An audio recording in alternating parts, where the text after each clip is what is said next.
Since the election of Donald Trump, there has been a rise of a phenomena which has had some following in the past, but now has risen to concerning levels.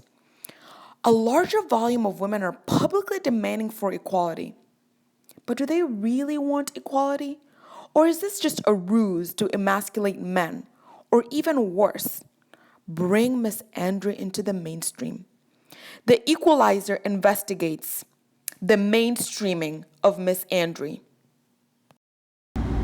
Misandry is a dislike of, contempt for, and ingrained prejudice against men.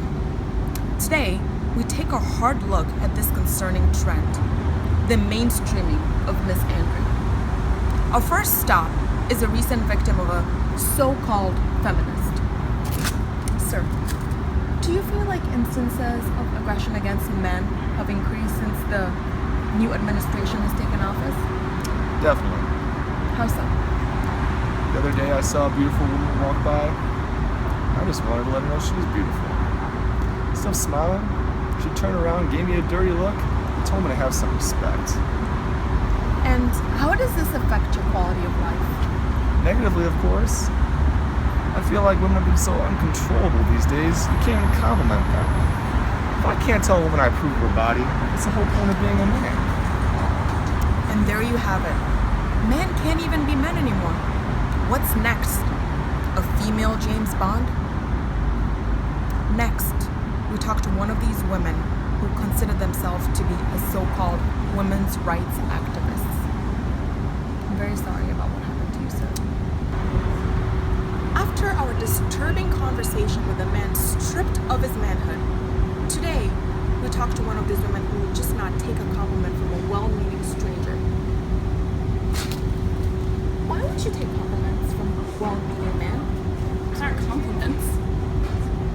So when a man tells you, and I quote, "Hey sweet thing, that skirt looks like it was meant for you," you consider that an insult? Being applauded for your great looks and your wonderful sense of fashion? Well, it's not a compliment. It's meant to be demeaning. So if you don't want to attract any attention, why do you dress like this and even wear makeup? I do look nice and put together. Why? For myself. I'm not buying that. So you spend an hour every morning dressing like this for yourself. Pretty much.